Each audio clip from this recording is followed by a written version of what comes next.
I need you. It is a yam. What are we doing with the yams? And mushrooms. All good things. Are you trying to find breakfast? Is that gravy? Applesauce, homemade Are you applesauce. trying to get breakfast and all you can wrangle up is yams and mushrooms? There's celery. Yams, mushrooms. Let's see, some plain non-fat Greek yogurt. Mix it all together. You got something nasty as hell.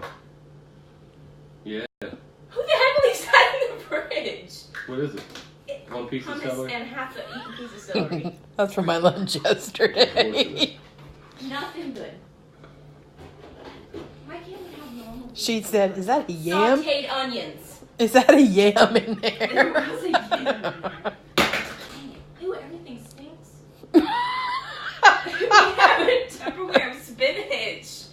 I want some normal food. That is normal